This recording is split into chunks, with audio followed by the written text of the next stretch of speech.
Guys, I'm so old that when I was in college, we actually had to plug into the internet via Ethernet cable. We didn't have Wi-Fi yet, but at the time we didn't care because it was the fastest internet any of us had ever had, which was so good for downloading music, playing video games, and other stuff. But one thing that quickly ended up on everyone's dorm room PC was World of Warcraft, the MMORPG released in 2004. Now, I remember at first being confused, seeing one friend alone in his dorm playing a game with another friend alone in his dorm, but soon I got what they were doing and understood why this game was so popular. And it went on to become the most popular MMORPG in history, hitting 12 million subscribers in 2010 and 100 million player accounts by 2014. Pretty sure in 2014 that was the entire population of the world was 100 million, so everyone in the world was playing it. That's a fact. And unlike many trends from my college days, World of Warcraft has stuck around. Now, this all begs the question, why? Well, today we're gonna look at why this game has remained so popular, how it helps us better understand our own humanity, and how it might even have the power to save civilization. I'm being serious, I'm not kidding about that one. Before we keep going, I wanted to give a quick shout out to our friends over at Icy Veins. If you are an avid World of Warcraft player and you want to dive a little bit deeper into the game and have access to stats, guides, maps, news, all that sort of stuff, check out Icy Veins. And definitely check it out if you want to learn about the newest expansion, World of Warcraft, The War Within. We have a link to it down in the description. Now, let's get back to the show. Okay, so I want to start by looking at philosopher Paul Ricoeur's theory of narrative identity. Now, Ricoeur argues that we can't actually develop a sense of who we are through stuff like deep introspection or some sense of intuition. Rather, as philosopher Jos de Mol summarizes, self-knowledge is in almost all cases mediated. We know ourselves only via the indirect route of the cultural expression of ourselves in actions, utterances, images, music, nutrition, fashion, housing, institutions, religion, and so on. This means that we create and use external narratives to make sense of our own internal lives. It's like when you listen to someone else's sad song to help your own process of heartbreak, or how watching Scrubs helped me make sense of being kind of a dork in college. Now, this doesn't mean that your sense of self is just a narrative construct. Rather, since our lives often lack the coherence and decisive closure that we see in stories, crafting narratives can be a helpful way to make sense of the chaos. And these narratives then structure the way we live our lives. For me, seeing how JD dealt with the breakup on Scrubs helped me picture myself moving on from the time I got dumped after dressing up as Steve Irwin to impress someone at a Halloween party. And it was after Steve Irwin and the thing happened to him. I spoke in an Australian accent the whole night. I won the costume contest, and then she left me for her ex-boyfriend. According to de Mol, Ricoeur's theory is complicated by games like World of Warcraft. Now, just like narratives in traditional media, games help us construct our sense of self in the form of our ludic identity. Scholars use ludic, the Latin word for play, when they're talking about game theory. Now, de Mol describes how ludic identity differs from narrative identity, writing, whereas in the case of narrative identity, the predominant tendency is toward an increase of closure and thus concordance, i.e. consistency. In the case of ludic identity, the predominant tendency is toward an increase of openness. The ludic self is in search for new possibilities in order to increase the field of possible action. It's like how when you need a break from your main character, World of Warcraft will let you create alternates, up to 65 per account. So narrative identity is about making sense of the past, while ludic identity is about creating new possibilities for the future. That means narrative identities tend to make us identify with our previous choices and behaviors, which can limit our conception of what's possible. Now, in contrast, the act of play helps us seek out new ways to behave. And we see this in how players construct their characters in World of Warcraft. As researchers Tiziana Mancini and Federica Sabia note, oftentimes the avatar is the product of an idealization process, which involves differentiating the avatar from the actual self so that it resembles more closely the ideal self. While someone's offline character is typically a source of reference for their avatar, the avatar gives them room to experiment with character traits they wish they had or didn't have. Often that means crafting characters that are more extroverted and conscientious and less neurotic. Crafting a ludic identity thereby gives us the opportunity to break free of our narrative identity. And according to de Mol, the ludic identity is powerful. playing a constitutive role in our cognitive development and in the construction of our identity. It's arguably more impactful than our narrative identity because of the intense emotional investment players pour into gaming. As Sherry Turkle explains, when you play a video game, you enter into the world of the programmers who made it. You have to do more than identify with the character on the screen, you must act for it. Identification through action has a special kind of hold. Like playing a sport, it puts people into a highly focused and highly charged state of mind. For many people, what is being pursued in the video game is not just a score, but an altered state. That altered state is facilitated by the creative potentials of our ludic identity, which can enable us to explore our selfhood and decision-making processes, and even work through old emotional hangups. In World of Warcraft, alternative futures not constrained by past behaviors are especially possible because the game innately posits your character as a work in progress, who can improve at any number of skills or crafts as you play. Now, getting good at the game is at its core about working on yourself. That's right, you don't have to go to therapy anymore, just play World of Warcraft. This is not medical advice, don't follow it. World of Warcraft is especially ripe for identity construction because unlike traditional linear games that limit choices by design, World of Warcraft is what game scholars call a rhizomatic game. Now, the rhizome is a concept that philosophers Gilles Deleuze and Felix Guattari used to describe non-linear networks that lack a sense of traditional order or connection. In the context of World of Warcraft, the game is rhizomatic because it doesn't lead you down one consistent path. Instead, players have seemingly infinite possibilities which require constant decision-making. According to anthropologist Bonnie Nardi, this makes possible a release of creativity and a sense of empowerment. And often, those decisions force you to examine your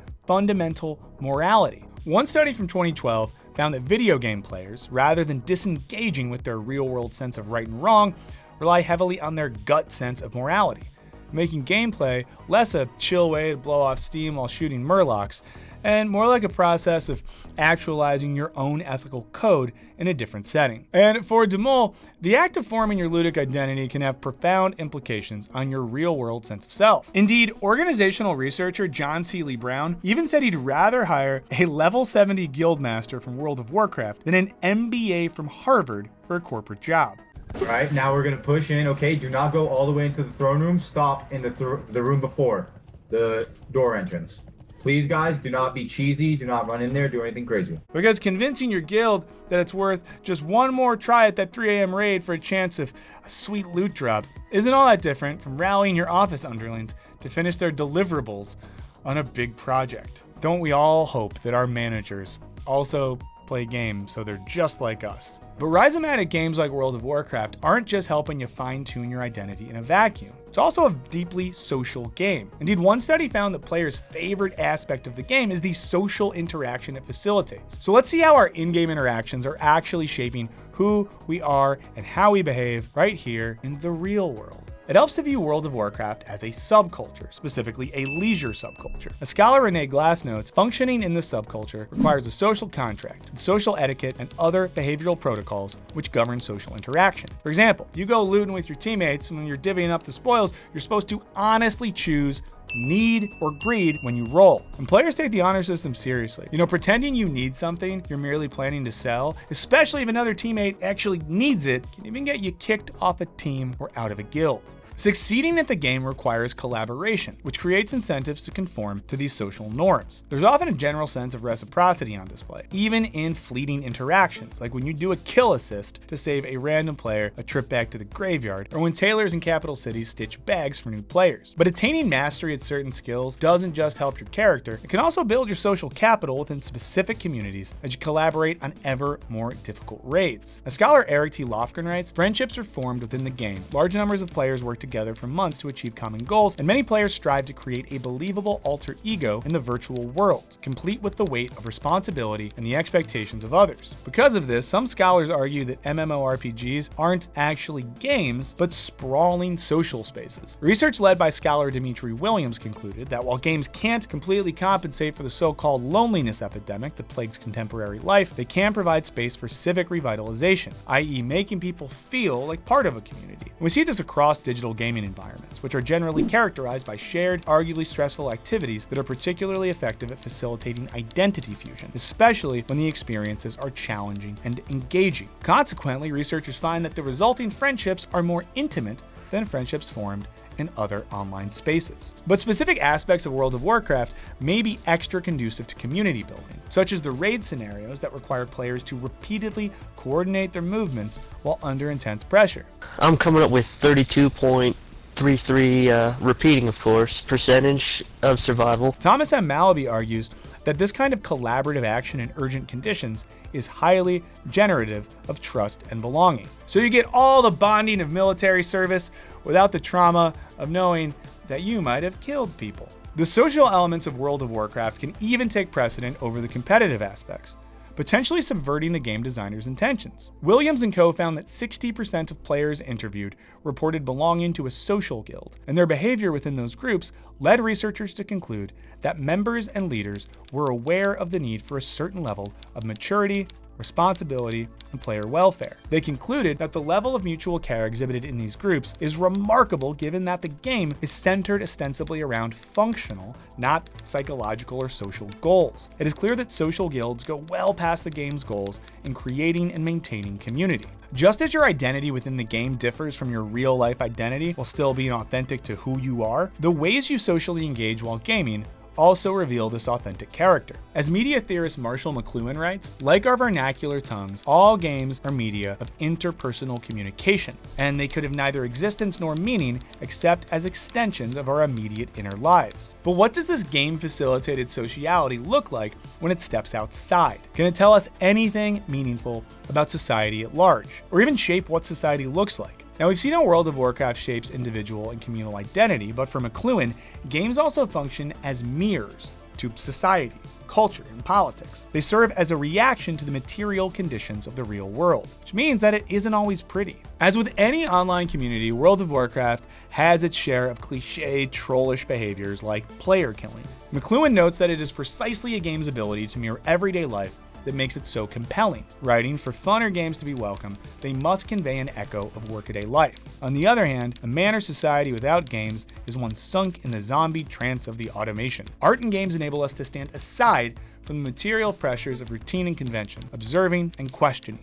Games like World of Warcraft allow us to rebel against those constraints with a freedom that we might not have offline. The popularity of many role-playing activities invented by players within the game aren't super relevant to the goals of the game. This makes them potentially subversive, even requiring players to creatively test the limits of the game's design. Azeroth is, of course, nothing like, say, Cincinnati. But when millions of people exist and play within its world, it recreates certain dynamics that can help us process our everyday lives. There's a reason why the laborious and repetitive gameplay of leveling a character to the 60 cap is called grinding.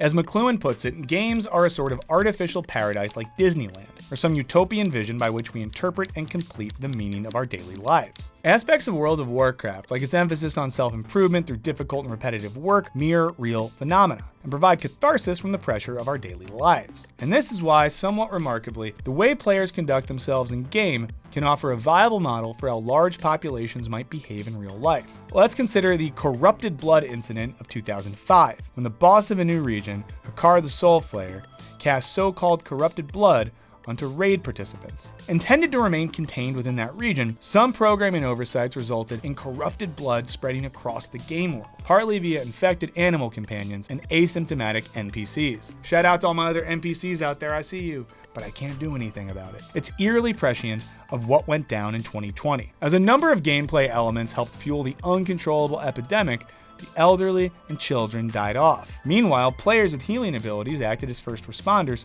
rushing to infected areas to help the sick. Other players purposefully sought to get infected to further spread the disease. And for its part, Blizzard Entertainment attempted to quarantine the infected, which didn't really work out. Many players did the most relatable thing: opted out of World of Warcraft entirely while they waited for the bug to be fixed. Now, this historic and weird gaming accident suggests something consequential about virtual worlds. Phenomena like pandemics are notoriously hard to study in a controlled environment, because you can't run around infecting people with SARS just to see what happens. Even if you think it'll be a cool science project, don't do it. As a result, most pandemic research is conducted via observation amidst a litany of uncontrollable variables, or retrospectively after the events. But the reaction to the World of Warcraft pandemic mirrored aspects of real-life pandemic response, suggesting new avenues of epidemiological research. So if you've played this game before, you're basically an epidemiologist. So tell your parents that. This led Lofgren and others to observe that game worlds could actually be used to study human behavior during pandemics in ways that would otherwise be impossible. Which, even if you don't care about epidemiology or video games, if so, why are you still watching? Is a very cool and important thing. You know, just in case there's ever another pandemic. The bird flu cases continue to rise. And if World of Warcraft can accurately model how people behave during pandemics, it could likely also help us understand human behavior during other societal events. You know, maybe we could see what people do during earthquakes or a rapid climate change, or I don't know, your favorite restaurant closes. How does that affect you? Which all means that I was wrong back in college when I sometimes judged my buddies thinking that they were escaping the world by skipping class to play World of Warcraft all day. Rather than being a pure abstraction from human life, the game offers a unique peek into human behaviors. Well, it's a lot better than we usually do. All right, thumbs up. Ready, guys? Let's do this. Leroy Dragons! Which means that it can teach us about everything from human connectivity to self-improvement to how we respond during pandemics. And this can be useful to all of us, even if you have no desire to win the Stranglethorn fishing extravaganza. But what do you guys think? Is World of Warcraft less about escaping the real world and more about shaping it? Let us know what you think in the comments. Thank you so much for watching this. Thanks to our patrons. We appreciate you a lot. If you want to support the guild that is this channel, click the link in the description. You can join our Patreon. You get videos early with no ads, extra audio and video content, access to our Discord server, and the knowledge that you are keeping this whole thing afloat. But even if you don't do that, please like the video, subscribe, ring the bell, all the stuff. It helps us a ton. In the meantime, you know, have fun being yourself in the real world or being another version of yourself in the game world. Just don't spread any diseases in either of them. I'll see you later.